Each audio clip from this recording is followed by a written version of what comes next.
Ashley and I spent the next hour wandering happily from barn to barn.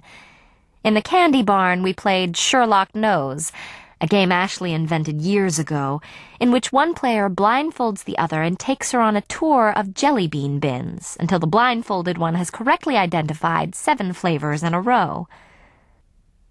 After they kicked us out, we visited the game barn, where Ashley pestered the staff with requests for the official rules to Lou, 21, casino, lottery tickets, piquet, whist, and fish, which the alert Jane Austen reader will recognize as the names of card games played by characters in Ms. Austen's novels. The game barn staff, evidently, were not Jane Austen readers. After they kicked us out, we retreated to the book barn, where, for a change, they let us browse our fill. Ashley bought her own copy of Pride and Prejudice, as well as Love and Friendship, Jane Austen's very first novel, written when she was just our age and not very good at spelling. Then Ash wanted to play video games. Fearing for my nerves, I went to see if Sam had arrived yet at our rendezvous point, the sports barn. I found her just as she left her fellow gymnasts. I saw their supple backs as they strode away. "Oh, hey," she greeted me. "Where's Ashley and Amy?" "Ash is in the arcade barn shooting alien starships, or enemy soldiers, or fish in a barrel, or something. She'll be here when she runs out of quarters," I replied. "The IA is having her talons painted red. I think she wanted to get away from Ashley." "Oh, dear. Friction?" "Not so bad, really. They kept it polite." "I can just imagine." "On the bright side, if Ash hadn't come along, I'd probably be stuck with the IA, having some sort of horrible Just Us Girls version of Family Time. What is it with that?"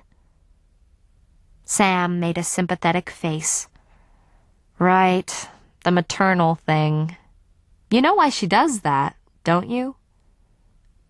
"Not really," I said. "She's not stupid. Can't she tell I don't like her?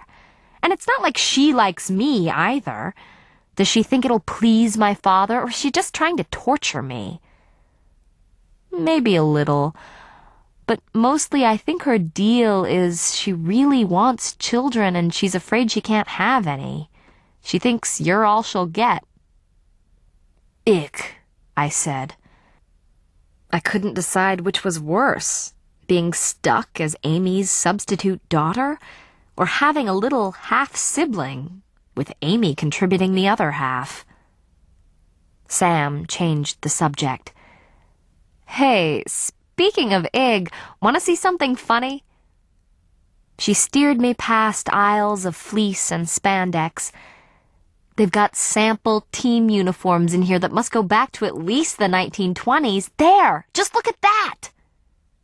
She held out a little pleated dress with puff sleeves. Pinned to the bottom of the skirt was a pair of bloomers. What kind of Sado coach would make a team wear that? We spent some moments urging each other to try on the worst of the samples. When a sales lady headed our way, however, with "Can I help you" on her lips and murder in her eye, we made for the calmer waters of the aquatics department. But before we could reach the kayaks, we found our way blocked by a figure in a close-fitting white jacket, smooth across the chest. Matching trousers fit snugly as well, showing off his powerful thighs. His face was hidden under what looked like a wire colander. In his hand he held a sword, which he was using to menace a large inflatable frog. Samantha cleared her throat. The warrior sprang to attention. With one graceful movement, he brought his sword down and touched the blade to his forehead. Then, sweeping off his mask, he stood aside and bowed silently.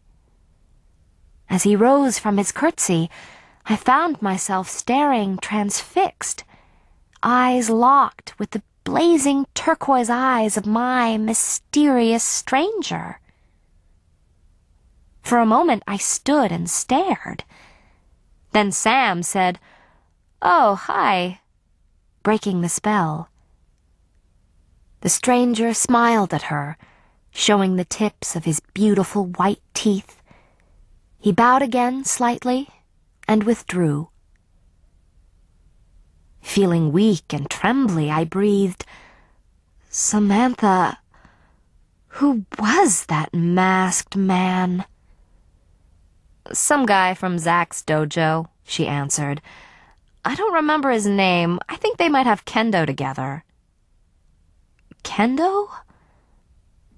Japanese sword fighting. I was considering trying it myself, but Zach thinks I'd like Aikido better.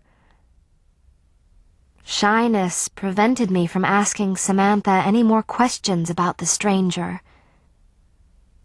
She continued to weigh the relative merits of the various martial arts, but I can't tell you what she said. Indeed, the rest of the afternoon passed as in a dream, those turquoise eyes always before my inner eyes. All the way home, Ashley called seagulls eagles to her heart's content, while Sam entertained my stepmother with details of team uniforms, without any interference from me. This